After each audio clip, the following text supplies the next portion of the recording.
NRBC ব্যাংকের অতীতের অনিয়ম, ব্যাংকিং বিধি লঙ্ঘন, ক্রয় হিসাব ও প্রশাসনিক কাজে দুর্নীতির প্রমাণ খুঁজতে ফরেনসিক অডিট করবে বাংলাদেশ ব্যাংক। উদ্যোক্তা পরিচালকদের এক আবেদনের প্রেক্ষিতে অনিয়ম খতিয়ে দেখতে এ উদ্যোগ নেওয়া হয়েছে।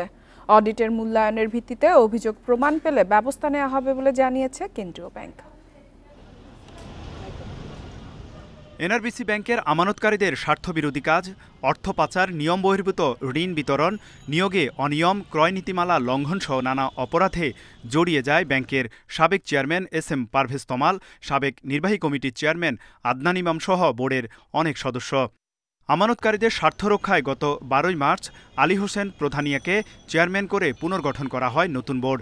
তবে আগের বোর্ডের অনিয়মের সাথে জড়িতদের দৃশ্যমান শাস্তি ও কোনো উদ্যোগ না নেয়ায় নতুন বোর্ডের কাছে উদ্বেগ জানিয়ে চিঠি দিয়েছে উদ্যোক্তা পরিচালকরা। এই জন্য চেয়ারম্যান এবং কেন্দ্রীয় ব্যাংকের কাছে ফরেনসিক অডিটের দাবি করেন তারা। ফরেনসিক অডিট বাংলাদেশ ব্যাংক এই মুহূর্তে প্রায় 15-20টার মতো নতুন করে ব্যাংক একিউআর মানে অ্যাসেট কোয়ালিটি রিভিউ করবে। তার মধ্যে এনআরবিসি থাকতে পারে।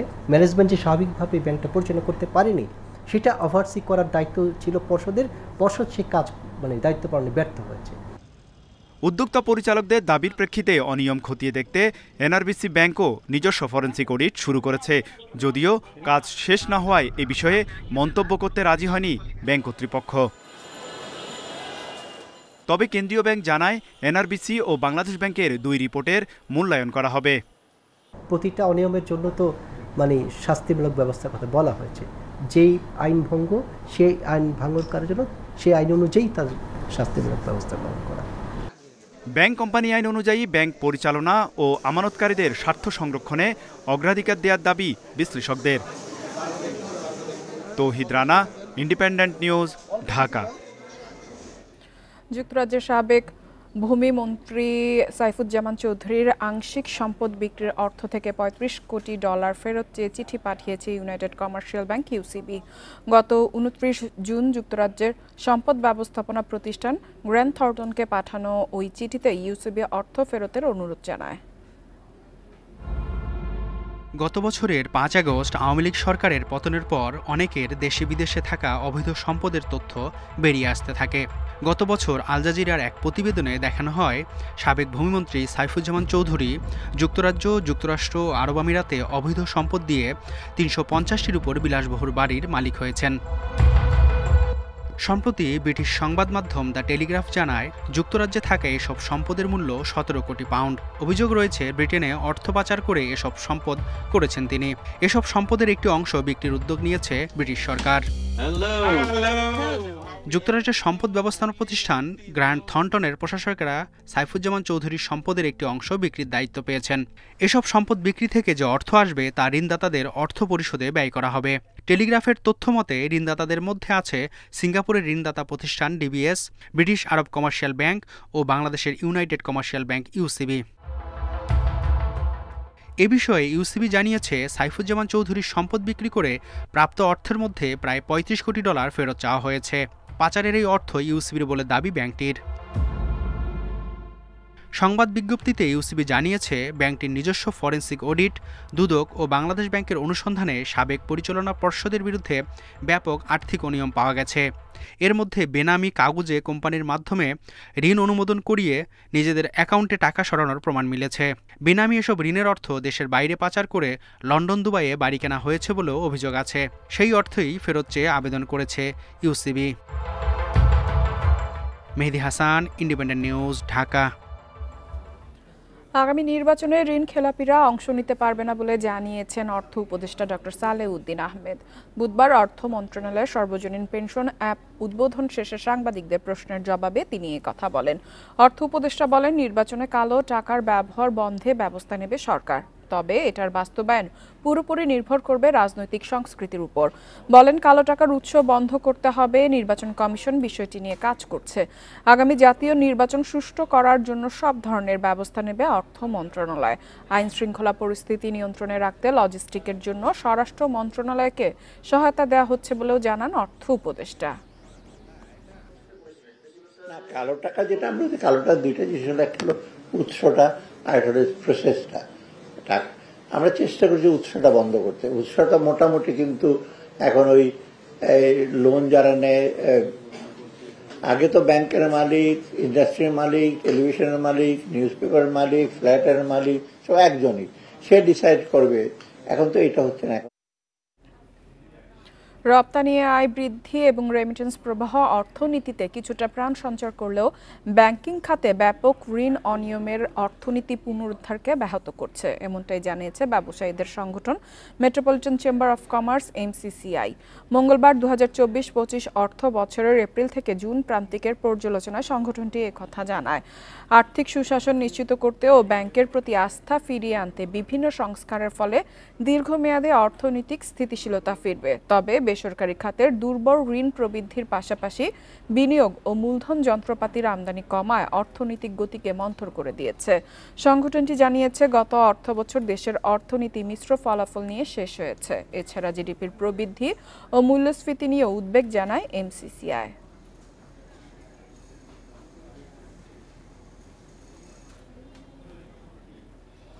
জাতীয় নির্বাচনের খবর ছড়িয়ে পড়ায় দেশি বিদেশি উদ্যোক্তারা বিনিয়োগের প্রস্তুতি নিচ্ছে বলে মন্তব্য করেছেন বিএনপির স্থায়ী কমিটির সদস্য আমির খসরু মাহমুদ চৌধুরী। বলেন, বিএনপি ক্ষমতায় গেলে বিনিয়োগ নির্ভর অর্থনীতি গড়ে তোলা হবে। বুধবার রাজধানীতে বিনিয়োগ সম্মেলনে প্রধান উপদেষ্টা বিশেষ সহকারী আনিসুজ্জামান বলেন, গণ অভ্যুত্থানের পরও দেশের অর্থনীতি স্থিতিশীল রয়েছে, যা ব্যতিক্রম। বিগত আওয়ামী লীগ শাসনামলে পুঁজিবাজারে লুটপাট আর কারসাজিতে নিঃস্ব হয়েছেন লাখ লাখ বিনিয়োগকারী। অভ্যুত্থানের পর অন্তর্বর্তী সরকার ক্ষমতায় এসে বাজার উন্নয়নে নেয় নানামুখী উদ্যোগ, তবে এখনও আস্থায় ফেরেনি সাধারণ বিনিয়োগকারীরা। এমন বাস্তবতায় বিদেশি বিনিয়োগকারীদের নিয়ে বিনিয়োগ সম্মেলনের আয়োজন, যেখানে অর্থনীতিবিদরা তুলে ধরেন দেশের উন্নয়নের নানা চিত্র। গুরুত্ব পায় সুশাসনের বিষয়টিও। শেয়ার বাজারে আস্থা ফেরানো খুবই জরুরি, তবে একটি দেশের অর্থনীতি স্থিতিশীল হলে দীর্ঘমেয়াদে বিনিয়োগকারীদের আস্থা ফিরে আসবে। পুঁজিবাজার ছাড়া দীর্ঘমেয়াদী অর্থায়ন সম্ভব নয় জানিয়ে সাবেক বাণিজ্যমন্ত্রী আমির খসরু মাহমুদ বলেন, ঋণ নির্ভরতা ও টাকা ছাপানো কমিয়ে বিনিয়োগ নির্ভর অর্থনীতি গড়ে তুলতে হবে। এ সময় দেশের পুঁজিবাজার দীর্ঘমেয়াদী বিনিয়োগের জন্য প্রস্তুত বলে জানান প্রধান উপদেষ্টার বিশেষ সহকারী ডক্টর আনিসুজ্জামান চৌধুরী। দেশের মধ্যে উদ্যোক্তারা প্রস্তুতি নিচ্ছে, দেশের বাইরের উদ্যোক্তারা প্রচুর প্রস্তুতি নিচ্ছে। আগামীর বাংলাদেশে বিনিয়োগের মাধ্যমে আমরা ওই টাকা ছাপানোর থেকে, ঋণ নেওয়ার থেকে বাংলাদেশের অর্থনীতিকে বিনিয়োগের দিকে নিয়ে যাব আগামী দিনে। যে কোনো দেশে অভ্যুত্থান পরবর্তীতে মূল্যস্ফীতি বেড়ে জিডিপি প্রবৃদ্ধি কমে যায়, কিন্তু বাংলাদেশে তা হয়নি, মূল্যস্ফীতিও কমেছে। এখন পুঁজিবাজারও দেশি বিদেশি বিনিয়োগের জন্য প্রস্তুত রয়েছে। শেয়ার বাজারে নিয়ন্ত্রক সংস্থার অযাচিত হস্তক্ষেপ নেই জানিয়ে কর্মকর্তারা বলেন, বাজারকে নিজস্ব গতিতে চলার উদ্যোগ নেওয়া হয়েছে। তৌহিদ রানা, ইন্ডিপেন্ডেন্ট নিউজ, ঢাকা। দেশের আরও 5টি পোশাক কারখানা যুক্তরাষ্ট্রের গ্রিন বিল্ডিং কাউন্সিলের leadership in energy and environmental design lead সনদ পেয়েছে। বর্তমানে লিড সনদপ্রাপ্ত কারখানার সংখ্যা 258টি, যার মধ্যে 109টি প্লাটিনাম এবং 133টি গোল্ড সার্টিফিকেট প্রাপ্ত। এই অর্জন বাংলাদেশ বিশ্বের পরিবেশ বান্ধব পোশাক কারখানার সংখ্যায় শীর্ষস্থান ধরে রেখেছে। নতুন সনদপ্রাপ্ত 5টি কারখানার মধ্যে ময়মনসিংহের ভালুকায় অবস্থিত রাইদা কালেকশন সবচেয়ে বেশি 90 পয়েন্ট পেয়ে টেকসই ব্যবস্থাপনায় দক্ষতার জন্য প্লাটিনাম সনদ অর্জন করেছে। আশুলিয়ার সাউথ অ্যান্ড সোয়েটার 85 পয়েন্ট পেয়ে প্লাটিনাম সার্টিফিকেট পেয়েছে। চট্টগ্রামের কেডিএস ফ্যাশন 84 পয়েন্ট পেয়ে প্লাটিনাম সনদ পেয়েছে।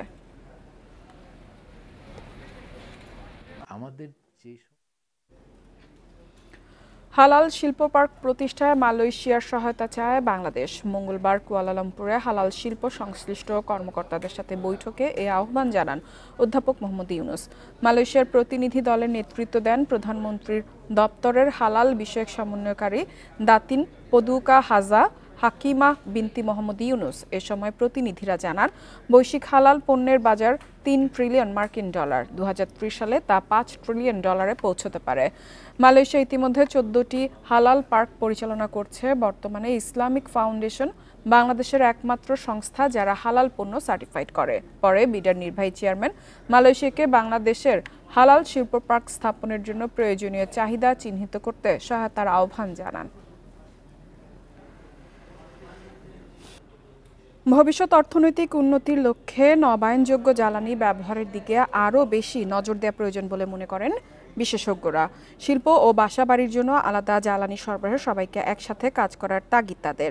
রাজধানীর ইস্কাটনে টেকসই জ্বালানি সরবরাহ নিয়ে আলোচনায় বক্তারা বলেন, 2041 সালের মধ্যে নবায়নযোগ্য জ্বালানি 30% করতে হবে, আর 2030 সালের মধ্যে 15 থেকে 20% জ্বালানি সাশ্রয় করতে হবে। এ সময় আলোচকরা বলেন, সন্ধ্যায় জ্বালানির চাহিদা বাড়ে। এ সময় নিরবচ্ছিন্ন বিদ্যুৎ সরবরাহ বড় চ্যালেঞ্জ। তাই দিন ও রাতের মধ্যে ভারসাম্য তৈরি করতে নবায়নযোগ্য জ্বালানির ব্যবহার আরও বাড়াতে হবে। অপচয় ও চুরি বন্ধ করার পাশাপাশি বিদ্যুতের উৎপাদন খরচ কমাতে সমন্বিত উদ্যোগ প্রয়োজন বলেও জানান বিশ্লেষকরা।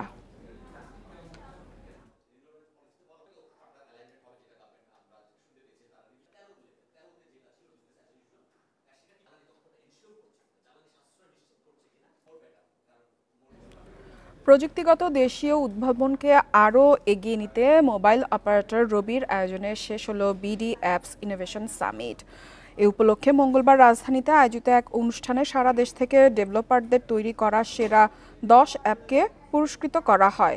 বিজয়ীদের হাতে পুরস্কার তুলে দেন বিটিআরসির চেয়ারম্যান মেজর জেনারেল অবসরপ্রাপ্ত মোহাম্মদ এমদাদুল বারী, বিটিআরসির ভাইস চেয়ারম্যান মোহাম্মদ আবু বক্কর সিদ্দিকী, রবির ভারপ্রাপ্ত সিও এম রিয়াজ রাশিদ ও chief commercial officer Shihab Ahmed. দেশব্যাপী রোড শোর মাধ্যমে মে মাসে শুরু হয় বিডি অ্যাপস ইনোভেশন সামিটের কার্যক্রম। এরপর অনলাইনে কৃষি, ডিজিটাল শিক্ষা, গেমিং, প্রাণী সুরক্ষা সহ বিভিন্ন খাতের 1300-রও বেশি আইডিয়া জমা পড়ে। এর মধ্যে বাছাই করা সেরা 10টি আইডিয়ার মধ্যে চূড়ান্ত হয় প্রতিযোগিতা।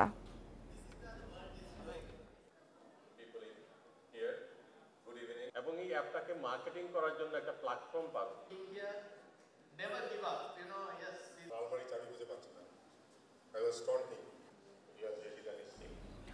ফসলি জমিতে কোনোভাবেই ইট ভাটা করার অনুমতি না দেওয়ার আহ্বান জানিয়েছে মৃত্তিকা বিজ্ঞানীরা। বুধবার রাজধানীর ফার্মগেটে মৃত্তিকা ভবনে এক সেমিনারে একথা বলেন তারা। এ সময় তারা বলেন, মাটির স্বাস্থ্য ভালো রাখতে হলে পরিবেশ, কৃষি ও ভূমি মন্ত্রণালয়কে সমন্বিতভাবে কাজ করতে হবে। মাটির ক্ষতি করে খাদ্য নিরাপত্তা নিশ্চিত করা সম্ভব নয়। রাসায়নিক সারের অতিরিক্ত ব্যবহার জমিকে ক্ষতির মুখে ফেলেছে। ফসল চাষের পর বিভিন্ন পাতা থেকে সার তৈরির সুযোগ রয়েছে, কিন্তু সঠিক পরিকল্পনার অভাবে তা সম্ভব হয় না। কৃষকদের সচেতনতার পাশাপাশি মৃত্তিকা বিজ্ঞানীদেরও প্রশিক্ষণের ব্যবস্থা জরুরি বলে মনে করেন বক্তারা।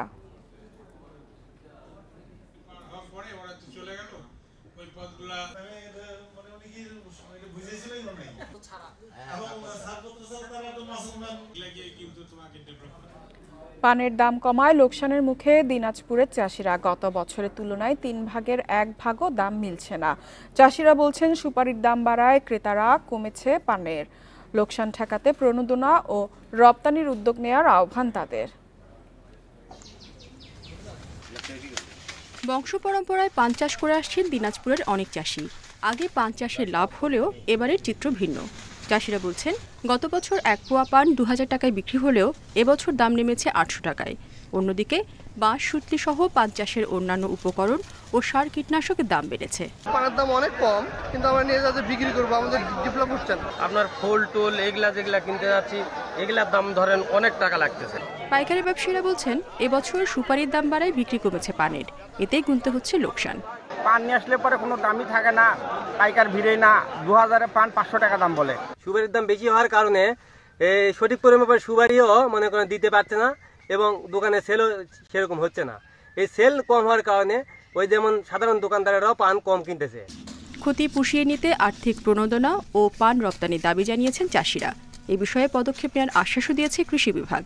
বিগত বছরের তুলনায় এবার পান চাষে কিছুটা দাম কম পাওয়াতে তারা প্রত্যাশা রেখেছেন যে সরকারি যদি সহায়তা পাওয়া যায় তাহলে এই ফসলটির চাষ আরও দিনে দিনে সম্প্রসারিত হবে এবং তারা জাতীয়ভাবে অবদান রাখতে সক্ষম হবে। দিনাজপুরে এবছর পান চাষ হয়েছে 210 একর জমিতে। Independent news.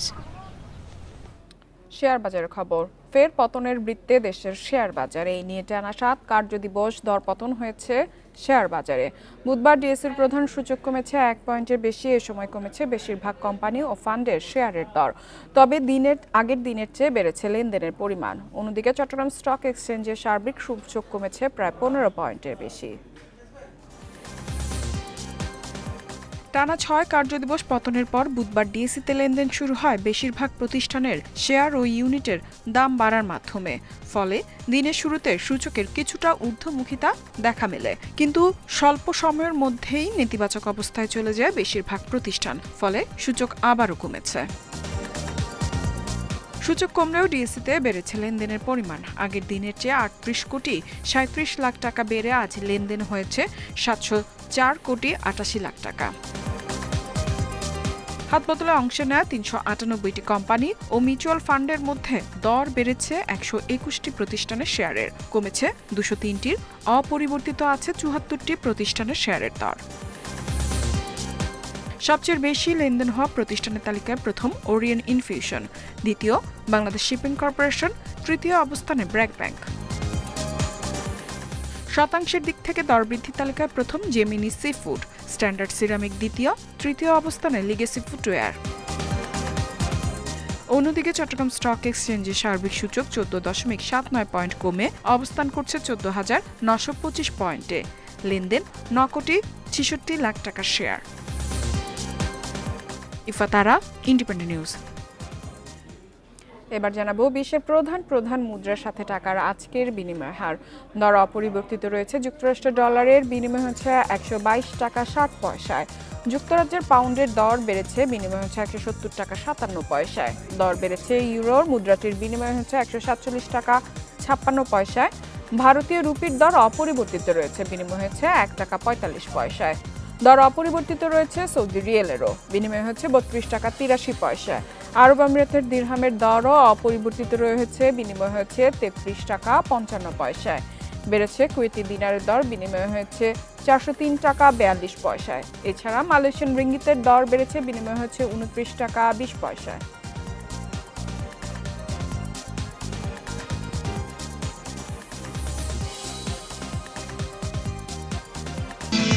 আর এই ছিল অর্থনীতি সারাদিনের আজকের আয়োজনে। আমন্ত্রণ আমাদের পরবর্তী সংবাদে।